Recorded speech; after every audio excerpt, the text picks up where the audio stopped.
record. And I don't know where it's being recorded. I hate when it does that though. I don't know if it's in the cloud. I don't know if it's in my computer. I don't even know.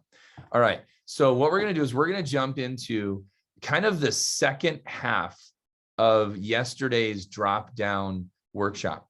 So is there anyone that wants to say anything that you got down in your notes? Pull out your notes from yesterday's Champs Club, and anyone that maybe even say that they implemented something in your demos yesterday that you'd like to share about drop down. If you look at your notes, you're like, oh, I remember I wrote that down. Yeah, that was a good one. Right? What did anyone get from yesterday's drop down workshop? I know Caitlin's doing something as an assistant manager right now, so she's not ignoring me. But yeah, Parker, go for it. I had a good opportunity to drop down all the way, and it ended in a no sell, but I was able to implement a few of the things I wrote down, like really just emphasizing how the galley becomes a perfect solution. I actually remembered to say that, which surprised myself. But like they were like, yeah, if we were to get one, like we would definitely go with that, you know. And I don't know, I tried to go slower as I went through, and it definitely works. That's awesome. And I love how it happened in a no sale. I'll tell you, I used to call it a suicide demo. And a suicide demo was one where I was like, I'm going to try everything I got because I need to practice. You know, it's like dropping down. It actually is better if you drop down, and you're like, I did that better. And I got down to the 1 piece or the 3 piece or whatever. And of course, it's great when you make a sale, even if it's a below average order, you'd rather make the sale. But I do love that you said that. And what's great is, Parker, you sold $8,000 worth of Cutco in your first 2 weeks, and you've made over $1,500, and you're still like, man, I'm not good at dropping down. I love that. I think that's amazing, you know, and that's the right attitude to have. And that's why you're going to continue to be successful, right, this summer. Remind me later today, you can find it in the document library, Parker. So later today, you should look at document library, because the scholarship report's going to come out, and you're going to see where you are in the rankings. Okay. Of course, anything you've sold this week won't have showed up yet, right? So you've sold like $400 or $500 or whatever this week. So, but anyway, so yeah, I want to just rehash that. Is that yesterday what we did was we talked about the idea that if you drop down way slow on the homemaker, or if you start with the ultimate for that matter, right? And then the signature, and then the homemaker, the galley really is like a solution to all of those. And remember, how do you find that? I'm gonna quickly hit it on the screen here. I'm going to quickly hit 2 things. I love something that Parker told me yesterday.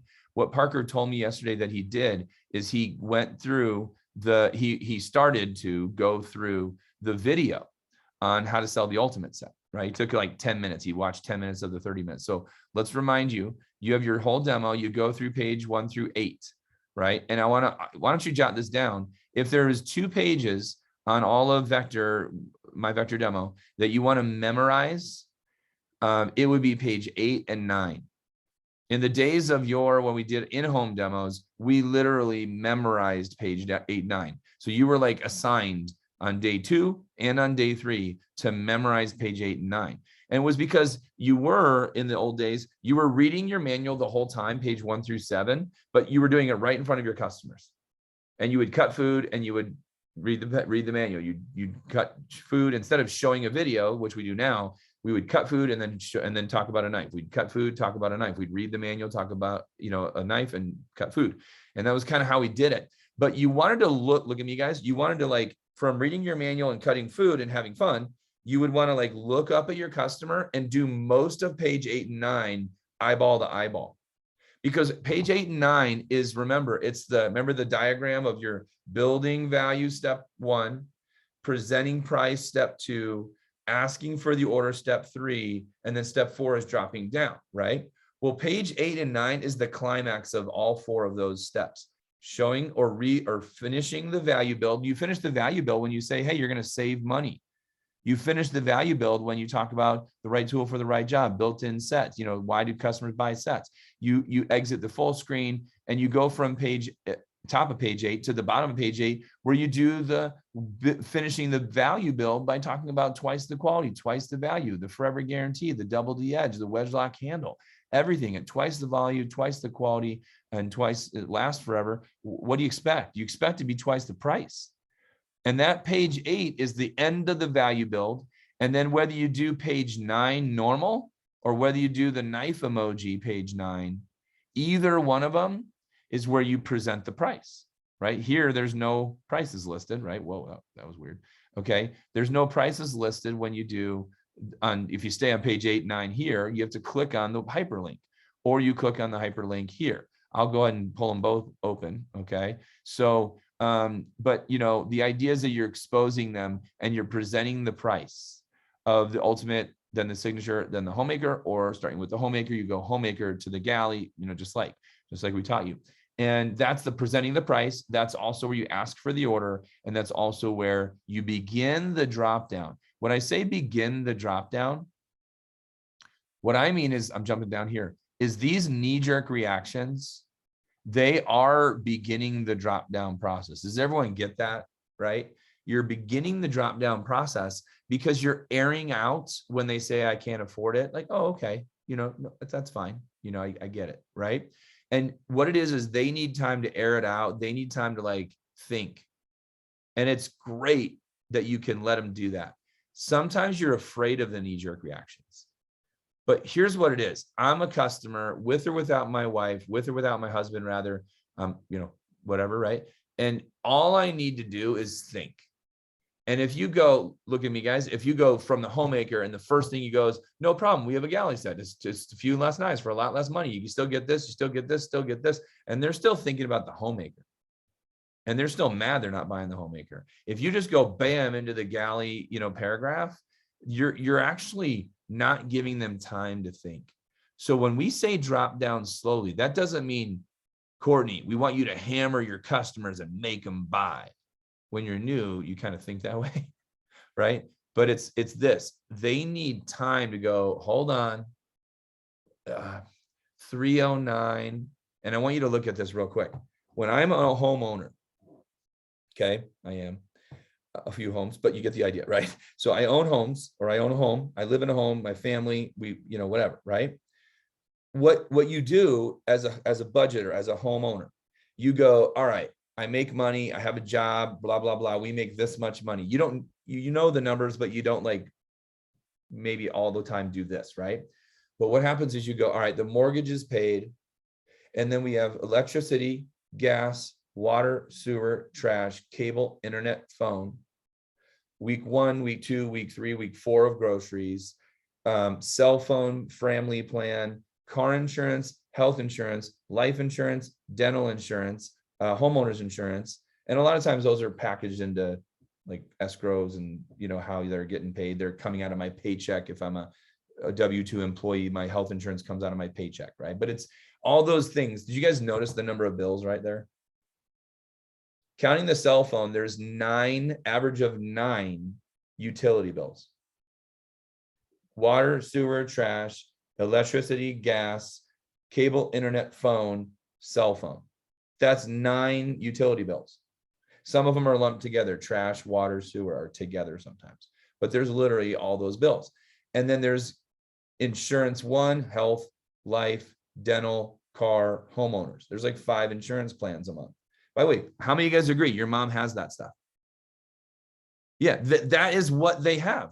You don't know it, but you know it, right? Does everyone understand? It comes out of their check, whatever. So they got 5 insurance plans, 9 utility bills, the mortgage, and groceries. And that, now watch, now you guys are overloaded. You're oh my gosh, that's a lot. It's not. They wouldn't have kids and they wouldn't have a home if they thought that was a lot. By the way, whose mom whines about the utility bills? Whose mom whines about groceries? Whose mom whines about how much the cell phone costs? Everybody whines about it. People whine about Cutco, Cutco is so expensive. And you're and you love it and you've had it for 40 years. They're yeah, you're right. I love it. People whine. I whine about the price of gas, but I still drive my car. It doesn't make me buy less gas. Now, when you're a college kid, maybe it does. But when you own a home and have kids, you whine about the price of gas and you talk about it, but then you go drive your car to Logan and St. George and wherever the heck you want to drive. Okay. So again, I'm trying to land the plane here, but all of those bills, look at my hands. So I go mortgage, 9 utilities, 5 insurance, 4 weeks of groceries, and a couple other things, social, fun time, fun family stuff. And there's my bills from the top of my window on Zoom to my hand. All those bills are up here. When you say 309 for the homemaker or $600 for the ultimate, I don't know, whatever, they're weighing, look at me, they're weighing the leftover, the stuff below my hand. The leftover money is being weighed against 309. They're never sacrificing groceries to buy a homemaker. They're never sacrificing insurance to buy a homemaker. They're never sacrificing any mortgage payment or any bill to buy a homemaker. All those, look at my hand again, from the top of my window down to here are my bills. I'm weighing this much money left over and weighing the $300 against that, or the $600 for the ultimate. And this amount of money in my hand right here, it could be $20,000 a month. It could be $5,000 a month. It could be $200 a month. It could be any amount of money that's left over after my bills are paid with Courtney that I'm weighing the $300 against. And $300 is nothing compared to what's left over. Even if it's $500, if they have $500 left over, $300 is not a bad deal. Now, if I'm a college kid, I don't even have this much money up here, right? I don't even have that much money. But families that live in a home and have kids, they're only weighing that $300. So some of you are like, if I bought a homemaker, I wouldn't eat for 6 weeks. Like that's how you're thinking, right? Or 2 weeks of the month, right? You'd be rummaging through your friend's apartment to borrow ramen, right? If you wanted to buy a homemaker, but that's not how a family thinks. By the way, they have that money left over. If they didn't, they wouldn't own the home. If they didn't, they literally wouldn't have cable, internet, phone, Hulu, Netflix, Disney Plus, HBO Plus. They wouldn't have all those subscriptions, Spotify, Apple Music. They wouldn't have all those things, but they do. And I want you to remember that. So the purpose of when you're doing this and you're dropping down, okay, is that you need to let them air out that money and weigh out the 309 and weigh out whatever. So these knee-jerk reactions are invaluable for one reason and one reason only. It lets them think for that much longer about the larger money, the larger set, the ultimate, the signature, the homemaker. And they're thinking it over. And the longer you let these air out, because a lot of times, correct me if I'm wrong, don't they do like this? And after you say that, don't they still blame it on their husband? Like they do two. They probably do two of these when you're dropping down, right? Well, you let them air it out. You think about it. And then what do? Just like you said, Parker, you present the galley as the money answer. The smaller set, like, oh my gosh, there's a few less knives for a lot less money. And you write this down. As you drop down, you build up the value of the small sets, the galley and the homie.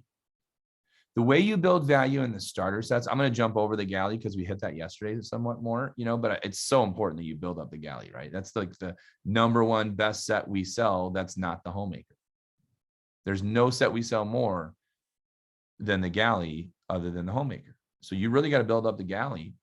But then as you get to the starters, here's how you build up the starter sets. You guys ready to write this down? The way you build up the starter sets is you sell them off the set that doesn't make sense. So if they love to chop and the studio set doesn't have this freaking chopping knife, talk it down. Ms. Jones, there's a studio set. It has paring knife, trimmer, spatula spreader, petite carver, but it has no chopping knife. I'm going to say that's probably not your set. It has 4 table knives or no table knives, but it's probably not your set. I would say either the essential set that I just explained it. So I would say a lot about the essential set, and I would kind of talk off or talk down the studio, not in a bad way like it's crap, but I just say it's probably not your set. But I dress up the top 2 sets. The Space Saver that has the chopping knife, that has the chopping knife in the all knife set. I'm talking down on the kitchenette set, not negatively, but just saying it's probably not your set. And they say, if you really want to go gourmet and you want to get 3 chopping knives or 2 chopping knives, you can go with the gourmet set. But I know you probably want your trimmer and you probably want your spatula spreader. So from what I'm saying here, Ms. Jones, I'm thinking if you really want a spatula spreader and you really want your chopping knife, I'm going to say probably your best set's going to be the all knife, or I would say probably the essentials +5. So you build up starter sets by talking off some of them, but talking on a lot more the right ones.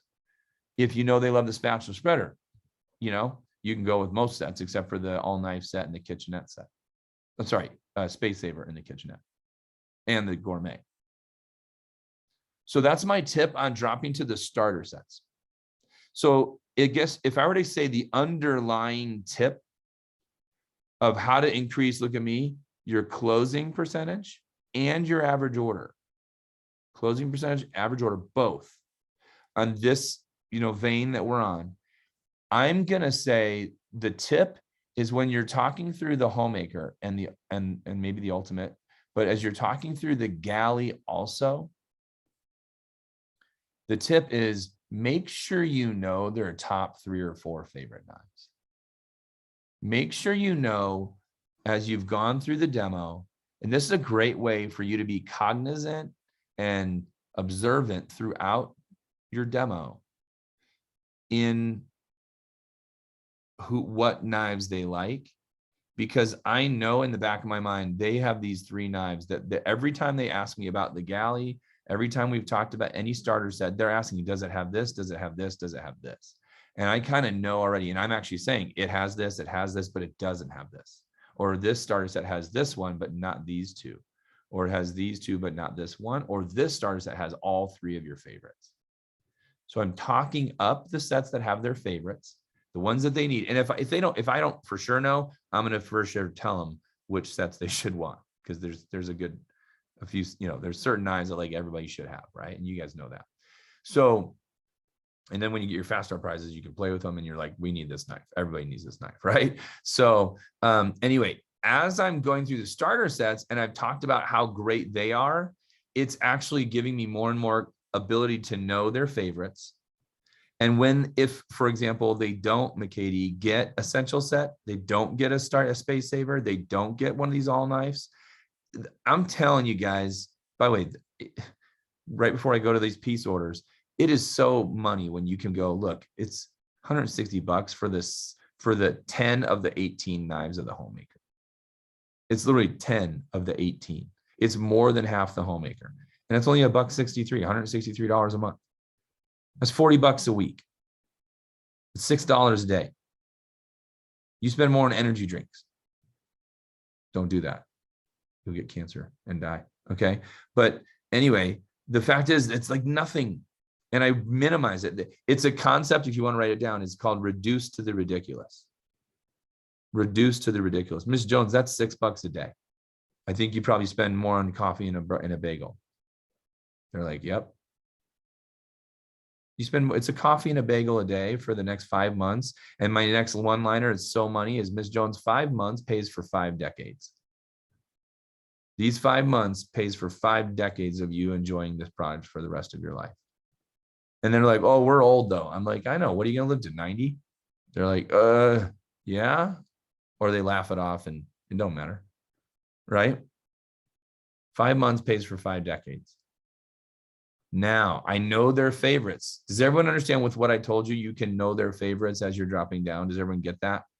It's really good to be observant. And it's so easy when you get here, when you know their favorite 5. And you say, Ms. Jones, if you had to pick any, and remember, this slide's much bigger on their picture than it is on mine, right? But Ms. Jones, if you had to pick any of these 5 knives, what would be your 5 knives, right? And they're like, what is it? Your Cutco, right? So I'm down here and we're down at the second slideshow, right? And you got to get down through the things, right? So you pick their favorite 5. Okay, we're almost there. And you got this big old picture, right? And if you full screened it like you're supposed to, right? I'm doing it. I'm kind of not doing it that way, but she can read these knives. She can see these knives, right? And you say, Ms. Jones, it seems to me that the spatula spreader, it's in the second column, about the middle of the spot. You definitely want that one, right? And they're like, yeah, right. And it seemed to me when we were going through things, you want a paring knife. Now, just wanted to call attention. There's 6 paring knives. Now, just for you guys to know, my favorite is the 3-inch gourmet paring knife or the Bird Beak. Those are my 2 favorites. Okay. But it's a $2 difference, but might as well customize it. People like to customize, so it's the same price. You might as well just sell them whichever one they like better. Don't just be like, so what are your favorites? They're like, look at that picture and pretend you don't work for Cutco. You're going to be like, I don't know. Holy crap. I didn't know there's that many knives on earth. Right? So if you're like, Ms. Jones, it seems to me like you definitely need a trimmer. You definitely want the trimmer, right? There. So do you want the trimmer or do you want the Santoku trimmer? They're like, I don't know. You say, all right, we'll get the regular one. And just tell them. Just, if you don't know, why don't you just get the regular? And then do you want the chopping knife? You want a bread knife? Which is your favorite out of these? And they're like, oh man, I want a cheese knife and I want a chopping knife. You say, great. And then you're in the cart. But for time's sake, I'm not going to jump into the cart, but you just throw them all in the cart. Say normally, you'd be, so those all together would be this number of dollars. And then as it says right there, would you go for the scissors or would you want to go for the 4 table knives? By the way, give the table knives individually because that gift box costs you more money, more CPO. So you can check me on that, but 4 table knives at 27 points a piece is like 108 points, right? But I think the gift box is like 110 or 115 or something. So I'd rather give the 4 table. They're probably throwing the gift box in the garbage and throwing the table knives in their fork holder, whatever thing they have in their drawer with their forks and spoons. So would you prefer the scissors or would you want to go with the 4 table knives? Okay. Or would you rather have a fishing knife? And when I make my like lists, now these specials, guys, while they're amazing, I just got to say that with the 5-piece special, and then you go down to the 4-piece special, which is buy 3, get 1 free. And then there's the 2-piece special, get 1 knife free, blah, blah, blah, right? They're great. But when they already have Cutco, please listen to me for a second. When they already have Cutco, you kind of don't make the 5-piece special, or you do. It's, what the 5-piece special is here? It's a pair of scissors. Because if they want both of those, scissors and table knives, I'll say, great, let's make the scissors one of the knives. And let's get that carving knife. Let's get a butcher knife. Let's get a fishing knife and a hunting knife. What did I just sell them? I sold them scissors, 2 hunting knives, and 2 kitchen knives. Only 2 kitchen knives. But that's the same as buying 5 big knives from the set. A fishing knife is the same price as a boning knife. A pair of scissors is the same knife, same price as a bread slicer or something, And so I'm going to do 5 anythings. 5 anythings and give them the table knives for free. But the only way I could do that is if I showed them when they already own Cutco. Do we all know this? When they already own Cutco, you always, always, always want to go to gifts and accessories first. Let me back up and show you that. When it says Cutco owners, what is the very first thing it says? Before you make your wish list, always show accessories. You click on Cutco owners, you always show accessories so that you can make a 7-item like list, a 10-item like list, 12, 15. And the idea is if you've done your demo correctly, the knives they're missing from their set, right? If they already have Cutco, the knives they have, and the knives they don't have. You've obviously dressed those up. But if they're just wanting a bunch of stuff and they're not going to buy a set after you've gone through the starter sets, make sure you do get through those gifts and accessories so you can make a wish list that makes sense for that customer. Right? You bust through these. All right, come up for air. Questions? You guys have been very attentive. I think you've been writing down some notes and feeling like you're getting some value here. So what's a takeaway or two? If you don't have a question.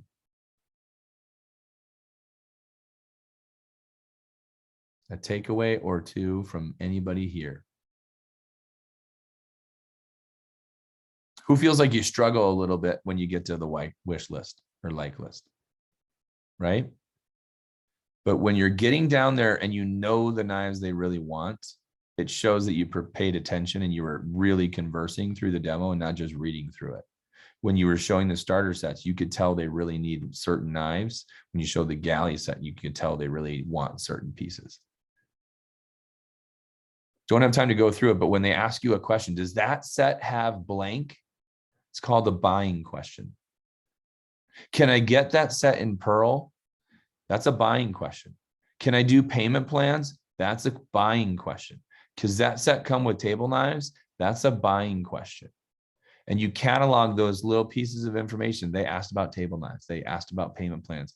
They want to know if that set has this knife. That means they want that knife. And I'm helping customize their sale by saying, you want this, you want this, you want this. You're a vegan, you want peanuts, you want legumes, and you want this. So I would recommend you get this dish in the menu because you're a vegan, right? You said you like beef. I would suggest you get the filet mignon, right? Like that's type of stuff that a good server does. A good suit salesperson, shoe salesperson says, oh, you have, you like this type of, shoe. So let's get you into this brand or this pair, right?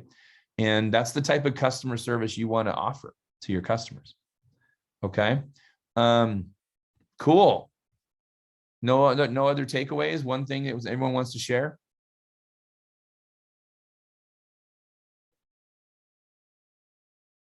I like the reduce to the ridiculous. Oh, just put it in perspective for people. Yeah. You could talk about it per day or per week or, whatever, but also just be like, look, it's 5 months and you'll have it forever. 5 months pays for 5 decades. And that type of confidence reassures I love as a consumer, I love being reassured.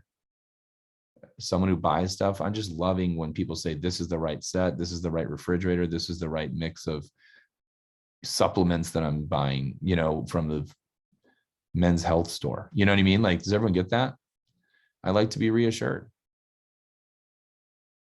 It's a really good way to close the sale, but in whose benefit? They're getting the way more long-term better end of the deal than whatever $5 extra or $50 extra you're making, right? You're getting them the better end of the deal. So, hey guys, it's been an awesome workshop.